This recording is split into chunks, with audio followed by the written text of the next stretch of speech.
कि लाल आतंक मिट जाने के बाद क्या जंगल बचेंगे, क्या जमीन बचेंगे, जंगल जमीन चाहिए बचेगा, या फिर पहले रोजगार फिर बाद में जंगल।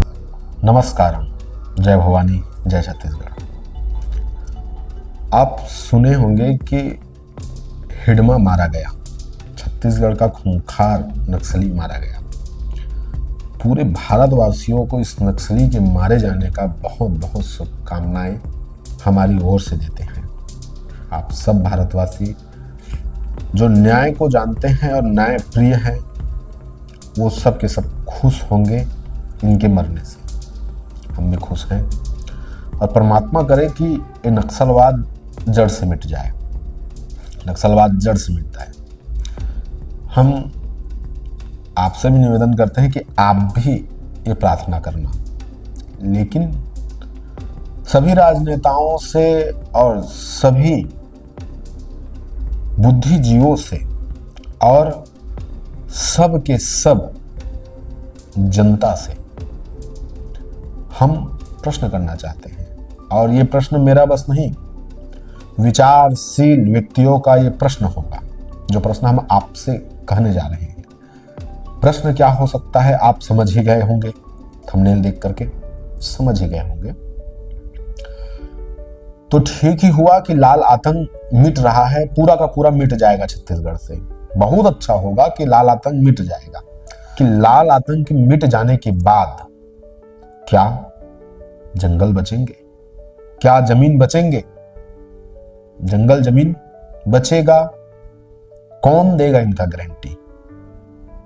गारंटी उन सभी राजनीतिक दलों से मांगना। एक दल की मैं बात नहीं करूंगा, बीजेपी, कांग्रेस, इन दलों की बस बात नहीं करूंगा। सभी राजनीतिक दल जो कह रहे हैं कि नक्सलियों के बाद विकास है, नक्सलियों के मिट जाने के बाद उन्नति है, सुख है, शांति है, उन सब से इस प्रश्न को करना कि भैया गारंटी होगा, क्या गारंटी देंगे कि नक्सली के मर जाने के बाद जंगल बचेंगे, जमीन बचेंगे, जल बचेगा? कोई गारंटी दे सकता है? कोई गारंटी नहीं दे सकता, कोई भी गारंटी नहीं दे सकता। नक्सली तो मारा गया, मारे जाएंगे। याद रखना, 5 साल के बाद जो बस्तर आज घनघोर जंगल है, वो बस्तर पूरा का पूरा साफ हो जाएगा। जहां जहां नक्सली मरेंगे वहां वहां प्लांट फैक्ट्रियां आ जाएगी। इस बात को याद रखना। ये वीडियो रहेगा, 5 साल बाद इस वीडियो को उठा करके देख लेना, पूरा सत्य होगा। आपको हम इस न्याय के और सत्य के सैर में ले जाते हैं। ये जो ग्लोबल फॉरेस्ट वॉच है ना, ये 2001 से 2023 तक का आंकड़ा दे रहा है। भाई, इस आंकड़ा को आप ध्यान से देखिएगा, ध्यान से समझिएगा। कह रहा है कि 2020 में 4360 हेक्टेयर प्राकृतिक जंगल कट गया है। इस जंगल के कटने के कारण इन क्षेत्रों को, इन राज्यों को गजब का, इन क्षेत्रों, इन जिलों को गजब का नुकसान हुआ है। कौन कौन सा है? तो कहेंगे रायगढ़, कोरबा, सरगुजा, दंतेवाड़ा, बस्तर। ये जो क्षेत्र है, इनको गजब का नुकसान हुआ है।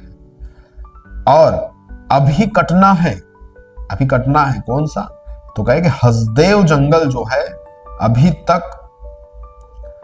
94,000 से ज्यादा पेड़ कट चुके हैं। अभी तक 94,000 से ज्यादा पेड़ कट चुके हैं और आने वाले 5 साल में 2,73,000 पेड़ काटेंगे। ये स्थिति है।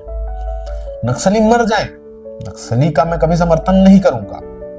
नक्सलवाद का मैं ही नहीं, कोई भी व्यक्ति समर्थन नहीं करेगा। जो न्याय को जानता है वो व्यक्ति समर्थन नहीं करेगा। लेकिन सवाल ये उठता है कि जब जंगल जमीन का होगा क्या? आज नक्सली थे तो बड़े बड़े जो कंपनियां हैं वहां जा नहीं सकती थी, बड़े बड़े ये फैक्ट्रियां हैं, वहां जा नहीं सकती थी। अब नक्सली मारे जाएंगे, अब वहां से कोयला निकाला जाएगा, बड़ा बड़ा कोयला खदान बनेगा और सबका विनाश होगा। तो भाई मेरा आप सबसे कुछ सवाल है, इस सवाल का जवाब आप सबसे मुझे चाहिए, आपको जवाब देना पड़ेगा। बिल्कुल, मेरा जो सवाल है ये है कि विकास चाहिए और जंगल भी बचना चाहिए, या फिर पहले रोजगार फिर बाद में जंगल? आप क्या सोचते हैं? आप अपने उत्तर जो है कमेंट में जरूर दीजिएगा, जवाब जो है कमेंट में जरूर दीजिएगा। इस प्रकार से वास्तविकता का दर्शन कराने का आप सबको प्रयास किया हूं। अगर उचित लगे तो जरूर हमारे साथ जुड़िए और वास्तविकता और सत्य के लिए भागवत, श्री शिव महापुराण और श्रीमद् भागवत कथा की इस अमृत धारा में आपका स्वागत है, जहाँ शब्द नहीं आनंद बोलता है, जहाँ कथा नहीं परमात्मा प्रकट होते हैं। आचार्य चंद्र गोस्वामी जी महाराज की वाणी से निकला प्रत्येक मंत्र में शब्द आपके हृदय को शांति, भक्ति और परम सुख से भर दे। आचार्य श्री से कथा करने हेतु संपर्क अवश्य करें। सूत्र 92010407 और सत्य के लिए आवाज उठाइए। आप सबसे हम विदा लेते हैं। आप सबको नमस्कार।